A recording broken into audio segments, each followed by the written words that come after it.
Olá pessoal, queridos amigos do canal Homem de Prata, é um prazer recebê-los, mulheres e homens de prata. É mais um episódio incrível, hoje com um doutor.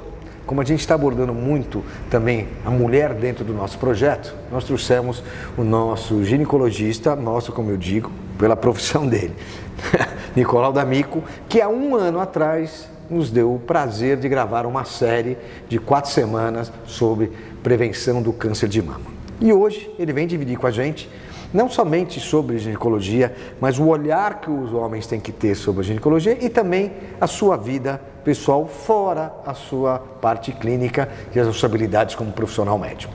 Nicolau, 62 anos, casado, pai de 3 filhas, onde uma já é médica e a segunda está fazendo medicina. Seja muito bem-vindo aqui no canal Homem de Prata, um prazer recebê-lo. Prazer é o meu, Cuca. Nicolau, fala pra gente um pouquinho da sua vida profissional, porque eu sei que você é um especialista em ginecologia, obstetrícia e endometriose. Endometriose. Cara, quais são os cuidados que a gente tem que ter, ou pelo menos os homens devem olhar quando as mulheres falam ou que elas vão ao ginecologista? O que o homem precisa entender e acompanhar? Bom, Cuca, primeiro é um prazer estar aqui. Eu acho que é muito importante esse espaço que você abre.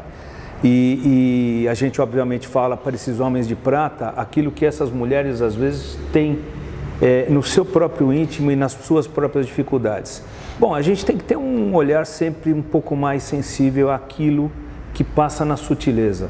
Isso acontece numa consulta, isso acontece em casa, isso acontece às vezes com o casal e muitas vezes, por incrível que pareça, o homem me procura para que traga ou para trazer algum tipo de queixa da sua própria esposa. E a melhor consulta que eu faço, eu garanto para você, é quando o casal vem junto.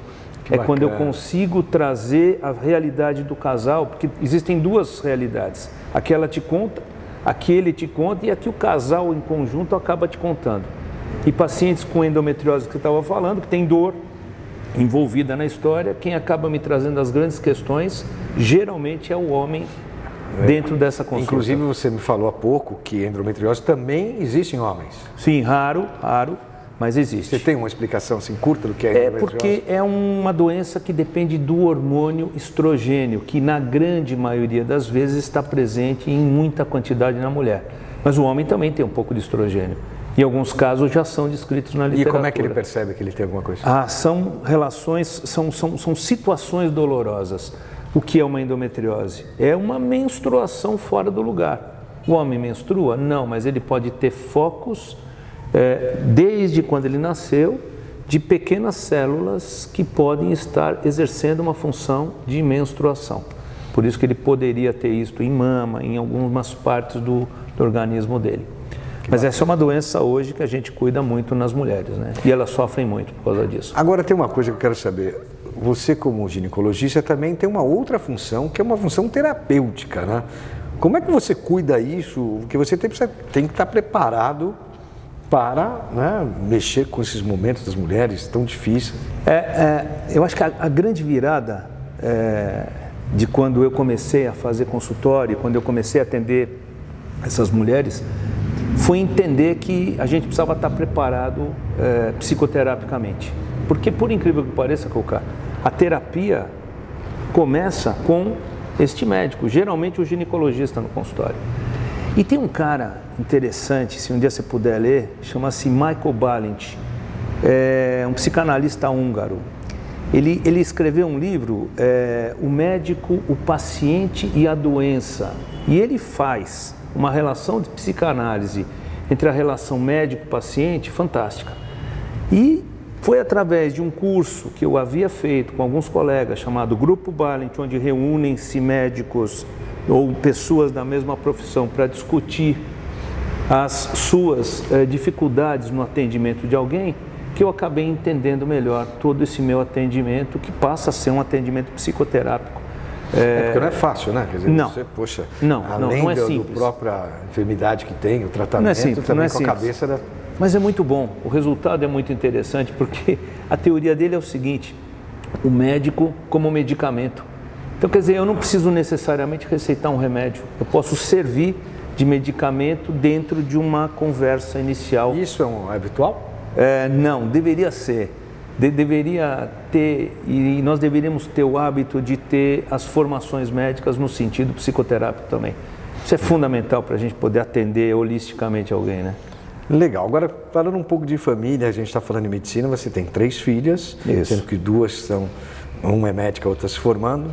Você considera que quando elas nasceram foi o momento mais feliz da sua vida? Ou o que você atribui ao nascimento delas, você sendo um ginecologista e um obstetra? É interessante você passar do lado de cá, né? Quando você passa do lado de cá, você passa para o lado das preocupações que as outras pessoas te apresentavam. Mas a primeira questão que me deixou muito marcado nisso, me deixou muito feliz, foi porque você começa a compreender teus pais, né? Quando nasce o teu primeiro filho. Só sendo você... pai sabe o que é. E aí você entende talvez tudo que tenham te colocado, tenham te cerceado no bom sentido. E cada uma tem um significado importante porque cada uma nasceu numa fase de vida. A minha segunda, por exemplo, é uma atriz. E isso para mim é fantástico, porque ela quebra alguns paradigmas, né? Daquelas coisas muito certinhas que a gente vem trazendo como sociedade certa em algumas questões. Ela vai me trazer exatamente o oposto da história. Ela constrói uma história comigo muito interessante. E as outras 2, na outra maneira de enxergar a medicina, que eu também não enxergo mais com essas posições modernas que essas meninas têm. E você acha que com essa experiência das suas meninas, né, mais a formação como pai e como médico, te colocaram assim num patamar de homens de prata realizado? Eu acho que a gente vai se realizando, Coca. Eu me considero hoje muito satisfeito com tudo que eu tenho. Eu realmente tenho uma gratidão com tudo isso. Mas ainda acho que temos um espaço ainda para algumas outras realizações, que seria realizações para fazer alguma coisa além do que a gente já fez pela gente. E qual legado você pretende deixar para sua família? Eu acho que é o legado fundamental de que elas precisam ter alguns pilares, quer dizer, a humildade acima de tudo. Tem que ter conhecimento acima de tudo, não podem fazer e dar um passo sem conhecimento. E precisam acima de tudo também lembrar que existem pessoas ao redor delas. E essas pessoas não estão ali à toa. E quando você puder cuidar, você tem que pensar em cuidar delas. Bacana. E o que vocês fazem em família? Porque você é tão ligado à sua família, mas pouco tempo, como você disse. O que vocês fazem quando estão em família? Eu venho de uma família pequena, né? E o dia que eu casei com a Fernanda, eu falei, poxa, eu preciso ter uma família grande. Que é médica também. Médica também. Preciso ter uma família grande, preciso ter uma família com pelo menos 3 crianças aqui, porque quando você sai, tem mais amigos, tem isso, a casa tem que ficar bagunçada. Então, a gente virou um ambiente onde o meu hobby é exatamente esse encontro familiar. Ainda mais com uma atriz em casa. Né? Essa minha atriz é terrível. Mas ela me traz exatamente isso. Então a gente tem momentos familiares maravilhosos, porque o momento de estar com amigos, o momento de estar com a família, para mim é um grande hobby hoje em dia, que é o momento que eu não estou trabalhando, que eu não estou me dedicando a outras coisas que eu faço.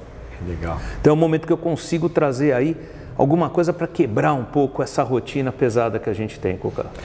Outra coisa, além da profissão, né, médico, você também ocupa uma posição importante na direção de marketing da Associação Paulista de Medicina. Como é que sair de um lado clínico e de um lado administrativo, né, é um atrevimento completo meu, né, Cuca? Porque eu não me considero uma pessoa formada em marketing para poder ocupar um cargo de direção de marketing da APM. Mas a APM é uma associação de médicos, onde nós não recebemos salários para estar lá. E a gente faz aquilo por ideais. Então, isso é o que me atrai muito dentro da PM.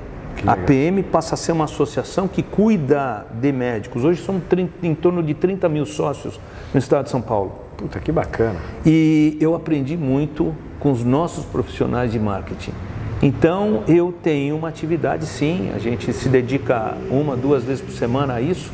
E hoje, eu acredito que eu consigo enxergar um pouco melhor todas as questões que estão relacionadas às relações humanas. Marketing é isso. Marketing não é vender alguma coisa. Marketing é fazer uma relação se tornar muito boa. Estabelece a relação de trocas. E você, que é um cara da área, já me trouxe alguns feedbacks a respeito disso e eu os empreguei, pode ter certeza, que bacana, dentro da nossa Associação Paulista.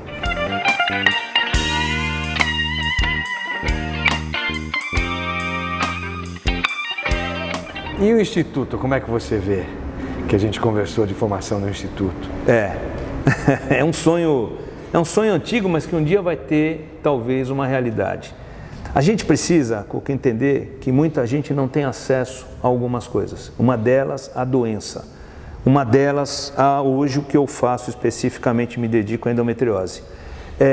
Por que não imaginar alguma coisa como um instituto, uma ONG, ou principalmente o nome instituto me atrai muito, onde nós possamos arrecadar algumas coisas, ou fundos, para atendimento desse grupo.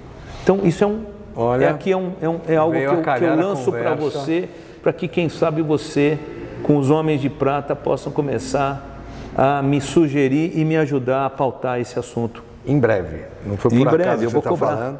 Em breve nós também estamos olhando como os Homens de Prata, através do conhecimento, da experiência, todo o contexto que a gente vive hoje, né? E todos esses colaboradores incríveis de várias áreas, como é que a gente pode ser relevante e devolver um pouquinho tudo que a gente... Então, a gente também está pensando em algum momento criar um Instituto Homens de Prata, e aí eu acho que junto com a Associação Paulista de Medicina e todo esse conhecimento, a gente pode fazer um trabalho muito legal. Nós vamos longe, você pode ter certeza, porque isso é dentro de um processo absolutamente honesto, idealista, e se a gente já pensou sobre isso é porque ele já aconteceu, pode ter certeza. E quando você não está trabalhando nessa vida louca, você trabalha no consultório, trabalha na Associação Paulista, o que você faz quando você não está? Eu gostava muito de jogar tênis, né, Cuca, e até o dia que eu tive algumas lesões aí no ombro, e como um bom médico, eu não segui as orientações do meu ortopedista. Mas todo homem de prata, sendo médico ou não, sempre tem uma desculpa. Não, eu parei porque não sei. É assim. Aquela irreverência nossa traz pra gente talvez alguns preços que a gente paga. Mas eu estou voltando. Mas você é um cara que se prepara, eu tive o prazer de lhe acompanhar, né, na Praça Charles Miller, você com seu personal trainer, você e sua esposa. Muito legal saber que ele está se preparando. Não sei se para voltar a jogar o tênis que ele diz, né? Mas pelo menos para justificar o vinho de fim de semana precisa, né? O vinho de semana, tá bom. E você já pensa em aposentadoria? Não. Acho que é cedo. Sempre vai ser cedo. O aposentar, Cuca, é o seguinte, as pessoas pensam que aposentar é você parar tudo que você faz e ficar em casa assistindo alguma coisa, não fazendo mais nada. Jamais. Eu acho que a gente tem que ter algumas mudanças de rumo e saber até onde a gente pode ir. Hoje eu dependo fisicamente do meu físico para poder ser um bom cirurgião. Amanhã eu não vou ter mais esse físico. Então, mas aí eu vou discordar um pouco, desculpa a minha ignorância. Não sou médico, nada, mas tem uma diferença muito grande de você parar ou se aposentar ou continuar enquanto você tiver condições físicas de um executivo, que tem a vida contada a um determinado período, né, que ele pode estar nessa gestão, nessa administração. E automaticamente ele vai parar e tem que pensar num plano B. Mas ele tem planejado o plano B. Ele estará fazendo alguma coisa depois que ele para. Eu tenho certeza. Então, mas eu entendo como algumas profissões, como advogado, médico, dentistas, né, que você consegue levar até mais tarde. Até mais tarde se planejaram essa parada com menos dor. Começa cedo e termina tarde. Isso é verdade. Não para nunca de estudar. Não, mas você tem que saber exatamente até onde você consegue ir ainda contribuindo e saber o que você pode fazer e saber a hora de suspender algumas coisas. E isto é muito difícil. Você falou sobre o tempo que é o mais importante para você depois dos 60 anos. Como é que você vê isso para nós que lutamos para ter um tempo melhor? Como é que você encara isso na sua vida? Bom, após os 60 anos eu comecei a ter tempo de pensar. E isso para mim foi fundamental. Então, alguns projetos que talvez pudessem ter estado parados ao longo do tempo, eu pretendo colocar em ação agora. E tenho tido aí algumas ideias que começam a fazer sentido para mim. Mas lado pessoal ou profissional? Os dois. E acho que aí a gente começa a entender o nosso propósito em alguns momentos na vida. Então, a gente vem se preparando e chega um momento que você precisa dar um pouco de espaço para aquela tua intuição, para aquela tua situação melhor que você tem hoje, para dar o próximo passo acertado. Então, legal. 60 foi uma data marcante para mim, foi uma virada importante. É interessante, né? A gente fala, pô, chegou, e agora? Vamos continuar. Agora vão continuar mais ainda. Falando em longevidade, você que é um médico, quer dizer, cada vez mais a gente tem, né, essa ambição de continuar por mais anos, né? Sim, a nossa expectativa de vida, Cuca, aumentou muito. É só a gente pegar o gancho. A gente não pode esquecer que tem um gancho já pronto aí para a gente entender onde é. Acompanhar direito essa trilha que está sendo feita, né? E o que você não quer? Eu não quero um dia me tornar um cara dependente de alguém ou ficar atrapalhando alguma coisa ou eventualmente dar trabalhos. Eu não quero conhecer caras desonestos, eu não quero lidar com pessoas que não andam comigo nessa trajetória. Eu não quero isso. Isso é uma coisa que eu já escolhi. Legal. E qual o recado que você vai dar aqui, ó, para os homens de prata e para as mulheres de prata, que inclusive é seu público? Não, eu diria a vocês o seguinte, quer dizer, a coisa mais importante que a gente começou a falar, e eu acho que isso é muito importante, é que esses homens de prata talvez não entendam o potencial que eles têm para trazer estas mulheres junto deles e o quanto que isto contribui para este casal. O recado que eu dou é o seguinte: acreditem sempre nessa relação, independente do nome que vocês derem para ela. Mas, acima de tudo, valorizem os processos que estão ao redor. Família, ainda para mim, é uma das coisas mais importantes nesse momento. Que bacana. Nicolau, antes de despedir de você, queria te entregar um brinde aqui às águas tônicas que pertence à Água Prata. Muito obrigado. Uma lembrancinha do nosso patrocinador, Água Prata. Maravilhoso. Agradeço muito. E você acertou, porque eu tenho usado isso nos meus fins de semana. Nicolau, obrigado, muito obrigado. Obrigado, foi um prazer recebê-lo. Prazer é o meu. Continue assim, fantástico como sempre. E vamos lá, conte comigo sempre que precisarem. Espero que vocês tenham gostado. Um agradecimento especial à nossa querida Água Prata, a Rinocom, que gentilmente nos cede espaço da gravação de hoje. Um abraço a todos, vão nas nossas redes sociais, compartilhem. Homem de Prata, uma geração de valor.